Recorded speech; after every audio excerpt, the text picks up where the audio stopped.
Hi friends, welcome to Lakshmi కథల హరివిల్లు. మనం ఇప్పుడు పుట్టగంటి గోపీకృష్ణ గారిచే రచింపబడిన 9 రోజులు అనే క్రైమ్ అండ్ సస్పెన్స్ స్టోరీ గురించి చెప్పుకుంటున్నాం కదండి. ఈ స్టోరీ కానీ మీకు నచ్చినట్లయితే ప్లీజ్ లైక్ చేసి మీ ఫ్రెండ్స్కి ఫ్యామిలీ మెంబర్స్కి షేర్ చేయండి.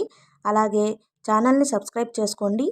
3వ రోజు Maurya apartments, Jubilee hills. Sanjay drive చేస్తున్న కారు అపార్ట్మెంట్స్ ఎదురుగా ఆగింది. ఇదేనా అడిగాడు పక్కన కూర్చుని దారి చూపిస్తున్న వ్యక్తిని. ఇదేనన్నా కాన్ఫిడెంట్గా చెప్పాడతను. ఇది చాలా కాస్ట్లీ అపార్ట్మెంట్స్ కదరా, ఒక పేపర్లో పనిచేసే జర్నలిస్ట్ ఇలాంటి చోట ఎలా ఉంటుందన్నాడు జనాంతికంగా అని కారుని గేటు వైపు నడిపాడు సంజయ్. అక్కడ ఉన్న సెక్యూరిటీ గార్డు కారు దగ్గరకు వచ్చాడు. ఎవరింటికి వెళ్ళాలి సాబ్? ఏం చెప్తే గానీ గేటు తీయవా? కోపంగా అరిచాడు సంజయ్. సారీ సాబ్, వెళ్ళవలసిన అపార్ట్మెంట్ వాళ్ళు పర్మిషన్ ఇస్తే కానీ ఎవరినీ లోపలికి పంపకూడదనేది ఇక్కడ పాలసీ, తెచ్చిపెట్టుకున్న నమ్రతతో చెప్పాడు ఆ గార్డు. కోపాన్ని కంట్రోల్ చేసుకుని కారు దిగి, పద 314 కనెక్ట్ చేసి నాకివ్వు, నేను మాట్లాడతాను అన్నాడు. గార్డు ఏదో అనబోయి ఆగిపోయాడు. అక్కడ ఉండేది పెద్దవాళ్ళు, వచ్చేది పెద్దవాళ్లే, అనవసరపు గొడవలెందుకు అనుకుని సెక్యూరిటీ పోస్ట్లో ఉన్న ఫోన్ని 314కి కనెక్ట్ చేసి వచ్చిన అతనికి ఇచ్చాడు. సంజయ్ మాట్లాడి ఫోన్ మరలా గార్డుకి ఇచ్చాడు. గార్డు అవతలవారు చెప్పేది విని సరే సాబ్, అలాగే సాబ్ అని ఫోన్ పెట్టేసి పరిగెత్తుకు వెళ్ళి గేట్లు తీశాడు. లోపలికి వస్తున్న కారుని విజిటర్స్ పార్కింగ్ వైపు డైరెక్ట్ చేసి పంపాడు. తరువాత తన దగ్గరున్న రిజిస్టర్ తెరిచి కార్ నంబర్, వచ్చిన టైము, ఎవరికోసం వచ్చిందో నోట్ చేశాడు. సింగిల్ డిజిట్ కార్ నంబర్ చూసి ఎవరో పెద్దవాళ్ళు అనుకున్నాడు కానీ అంతకంటే ఎక్కువ ఆలోచించలేదు. సంజయ్ తనతో వచ్చిన వ్యక్తిని కారు దగ్గరే ఉండమని చెప్పి తను లిఫ్ట్ వైపు నడిచాడు. గోడల మీద కొత్త వాళ్లకు కూడా అర్థమయ్యేటట్లుగా నీట్లుగా డైరెక్షన్స్ రాసి ఉన్నాయి. వాటిని చూస్తూ తను వెళ్ళవలసిన లిఫ్ట్ ఎక్కాడు. ఫ్లాట్ నంబర్ 314 ఎదురుగా నిలబడి ఎదురు చూస్తున్నాడు ధనుంజయ్. సంజయ్ని చూడగానే ఆహ్వానించి గదిలోకి తీసుకెళ్లాడు.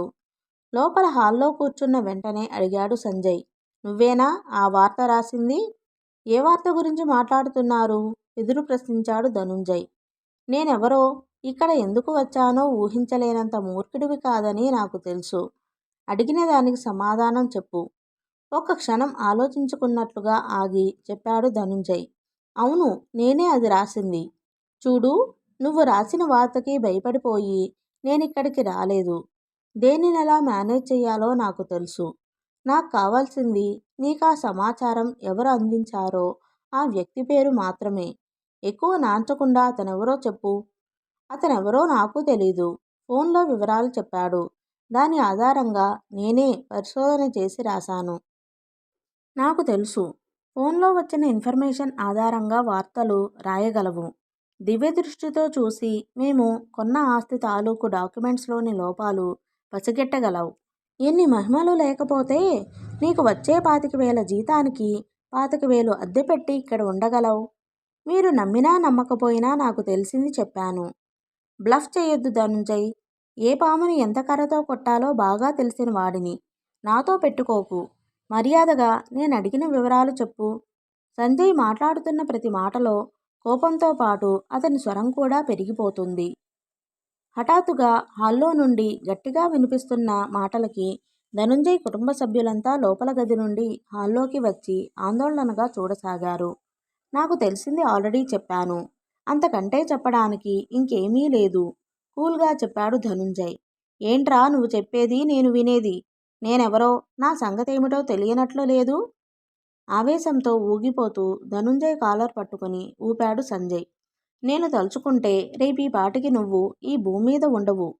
జరుగుతున్న తతంగానికి భయపడిన ధనుంజయ్ కుటుంబ సభ్యులు హాహాకారాలు చేస్తున్నారు. చిన్నపిల్ల ఎవరో భయపడి ఏడుస్తోంది. ఆ గొడవతో ఒక్కసారిగా ఇహలోకంలోకి వచ్చాడు సంజయ్. తండ్రి మరీ కోపాన్ని కంట్రోల్ చేసుకోమని చెప్పడం గుర్తుకు వచ్చింది. షిట్ అంటూ ధనుంజయ్ కాలర్ వదిలేశాడు. నువ్వు చెప్పనంత మాత్రాన నాకు తెలియదనుకోకు. నిన్ను మాత్రం గుర్తుంచుకుంటాను అంటూ అపార్ట్మెంట్ బయటకు నడిచాడు. ఎందుకొస్తుంది ఇంత కోపం? నాకేమన్నా ప్రాబ్లం ఉందా? తన మీద తనకే కోపం వస్తుంటే లిఫ్ట్ వైపు నడిచాడు. అదే సమయంలో లిఫ్ట్ తలుపులు తీసుకుని బయటకు వస్తున్న వ్యక్తిని చూసి ఆశ్చర్యంతో అలాగే నిలబడిపోయాడు. ధనుంజయ్ ఇంట్లో సంజయ్ సృష్టించిన తుఫాను ఇంకా చల్లారలేదు.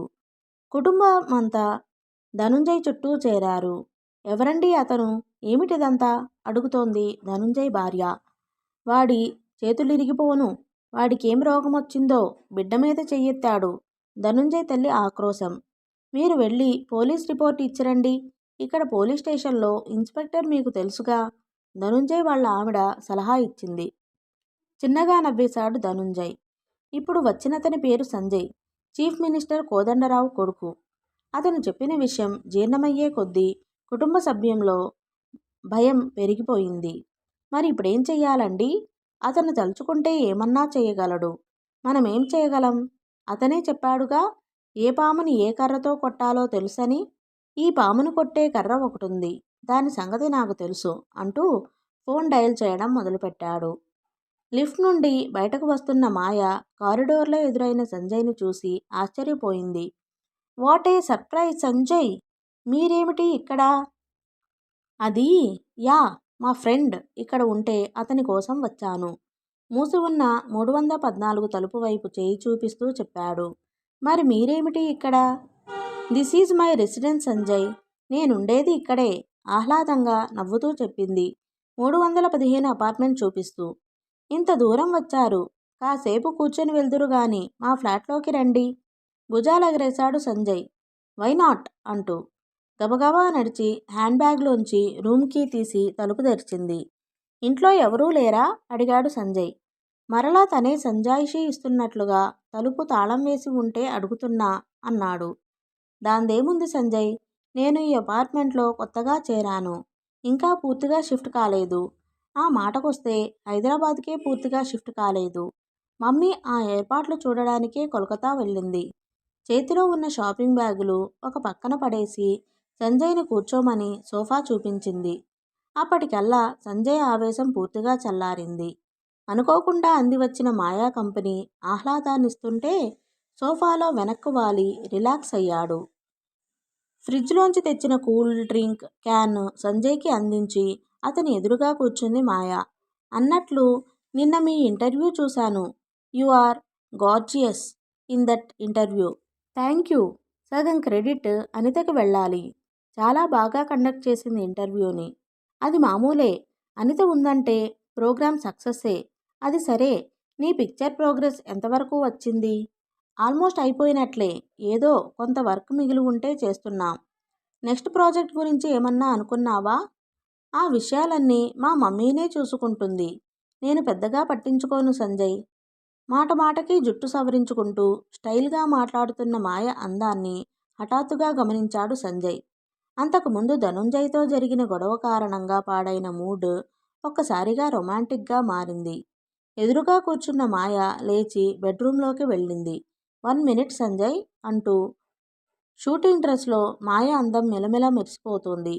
నడుస్తూ వెళ్తుంటే వయ్యారంగా ఊగుతున్న మాయ నడుము చూస్తుంటే సంజయ్ మనసు కూడా ఆమెతో పాటు బెడ్రూంలోకి దూరింది. బెడ్రూంలో నుండి అప్పుడప్పుడు వస్తున్న శబ్దాలు మాయ డ్రెస్ చేంజ్ చేసుకుంటున్నట్లుగా తెలుపుతున్నాయి. ఆల్రెడీ బెడ్రూంలో విహరిస్తున్న సంజయ్ మనసు అతన్ని కూడా బెడ్రూంలోకి రమ్మని ప్రోత్సహిస్తుంది.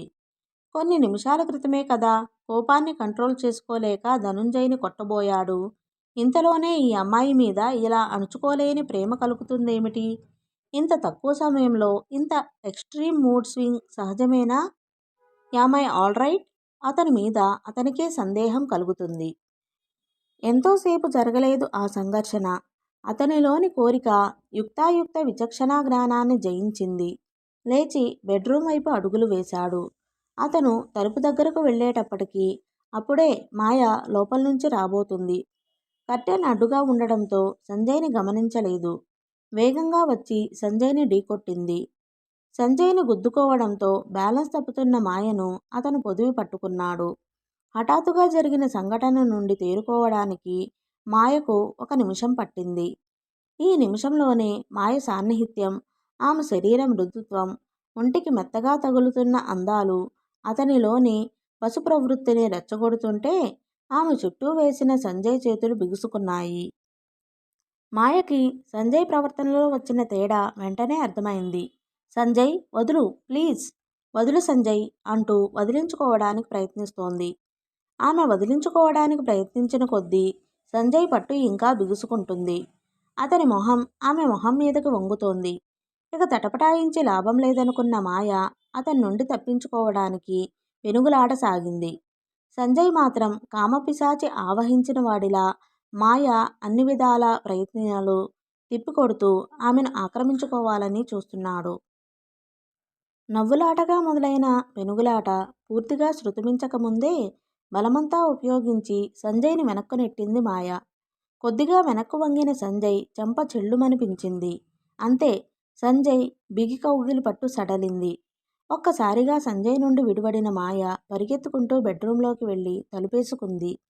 సంజయ్కి మరలా కోపం ముంచుకురాసాగింది.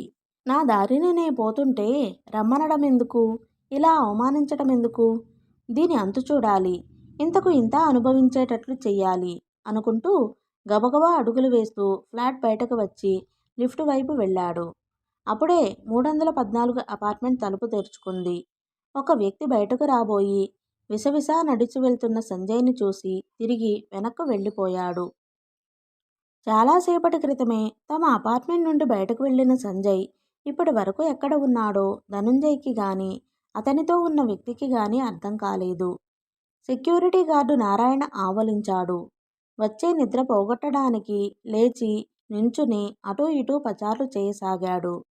అతనికి జీవితం చాలా నిరాసక్తంగా, నిస్తేజంగా అనిపిస్తోంది. రోజూ సమస్యలతోనే తెల్లవారే ఈ నగర జీవితం అతనికి నచ్చలేదు. సమస్యలన్నీ సాల్వ్ చేయడానికి అలవాటు పడిన అతనికి సమస్యలతో సహజీవనం చేయవలసి రావడం భరించరానిదిగా ఉంది. నారాయణ ఆర్మీ నుండి రిటైర్ అయి 2 ఏళ్లయింది. ఆర్మీలో చేస్తున్నంతకాలం ఎప్పుడెప్పుడు బయటికి వెళ్తామా, ఎప్పుడు సొంత రాష్ట్రానికి చేరుకుంటామా అని ఎదురు చూశాడు. ఒకసారి బయటకు వస్తే ఎక్స్ సర్వీస్ మెన్ రిజర్వేషన్ కింద ఏదో ఒక గవర్నమెంట్ ఆఫీసులో ఉద్యోగం రాకపోతుందా, బతకలేకపోతామా అనుకున్నాడు. కానీ పరిస్థితులు ఎలా మారిపోయాయో బయటికి వచ్చాక గానీ తెలియలేదు. రిజర్వేషన్ ఉంది, ఉద్యోగాలేవీ లేవు. తన తెలివితేటల మీద ఉన్న నమ్మకం నెమ్మదిగా సడలిపోతుంటే వేరే దారి లేక హైదరాబాద్ వచ్చి ఈ సెక్యూరిటీ ఏజెన్సీలో చేరాడు. నెలకి 3000 ఇస్తారు. 12 గంటలు డ్యూటీ చెయ్యాలి. వచ్చే పెన్షన్ డబ్బులు ఈ జీతానికి కలిపినా సిటీలో 20వ తారీఖు దాటేటప్పటికి జేబులో పైసా ఉండడం లేదు. ఈ పద్మవ్యూహం నుండి ఎలా బయటపడాలో ఈ నారాయణకే కాదు, అలనాటి అర్జునుడే ఇప్పుడు వచ్చినా అతని వల్ల కాదు నిట్టూర్చాడు నారాయణ. ఒక డబ్బులనే కాదు, చేసే పనిలో ఏమాత్రం ఛాలెంజ్ లేదు. కనీసం పనిచేసేది ఏ బ్యాంకులోనో ఆఫీసులోనో అయితే మనుషులన్నా కనపడేవారు. ఇక్కడ అదీ లేదు. కారు నెంబర్లు తప్ప కారులో ఉన్న మనుషులు కూడా కనపడరు. టైం చూసుకున్నాడు. 3:30 అయింది. 4ంటికి నెక్స్ట్ షిఫ్ట్కి రావాల్సిన శంకర్ వస్తాడు. 4ంటికి బయలుదేరి రైల్వే స్టేషన్కి వెళ్ళాలి.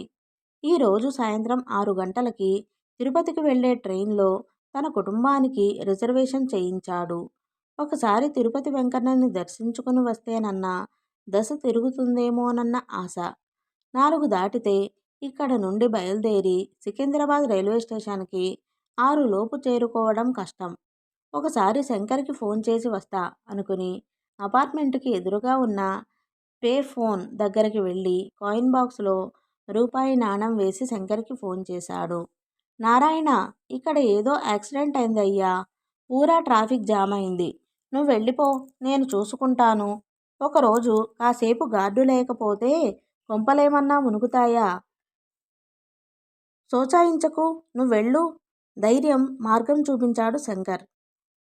అతను వచ్చే వరకు వేచి ఉంటే ఇక నా పని అయినట్లే అనుకున్నాడు నారాయణ. ఈ పాటికి మా వాళ్ళంతా స్టేషన్కి చేరిపోయి ఉంటారు అనుకుంటూ యూనిఫామ్ విప్పి సివిల్ డ్రెస్ వేసుకున్నాడు. ఇంతలో 314 ఫ్లాట్లో వారి కోసం వచ్చిన సింగిల్ డిజిట్ నెంబరున్న కారు వేగంగా వెళ్ళిపోయింది. అది వెళ్ళిన టైం కూడా నోట్ చేసి రిజిస్టర్ మూసి బయటకు వచ్చాడు. సరిగ్గా అప్పుడే టీవీ-10 వ్యాన్ వచ్చి అతని ఎదురుగా ఆగింది. అందులో నుండి దిగిన వ్యక్తి ఒకసారి అపార్ట్మెంట్ పేరు చదివి సరిచూసుకుని నారాయణతో, హలో, ఇక్కడ వాచ్మెన్ ఎవరో తెలుసా అని అడిగాడు. నేనే సార్. Thank God. ఇదిగో ఈ ప్యాకెట్ మాయా మేడం గారికి అందించాలి. తెలుసుగా, 315 అపార్ట్మెంట్. ఇవి ఆవిడకి అభిమానుల నుండి వచ్చిన మెసేజ్లు. జాగ్రత్త, ఎక్కడన్నా పెట్టి మర్చిపోయేవో అంటూ ఒక ప్యాకెట్ చేతిలో పెట్టి వెళ్ళిపోయారు. నిట్టూర్చాడు నారాయణ. ఆఖరి నిమిషంలో కూడా అంతరాయం అనుకుంటూ ఆ ప్యాకెట్ పట్టుకుని 315 అపార్ట్మెంట్ ముందుకు వచ్చి బెల్ నొక్కాడు.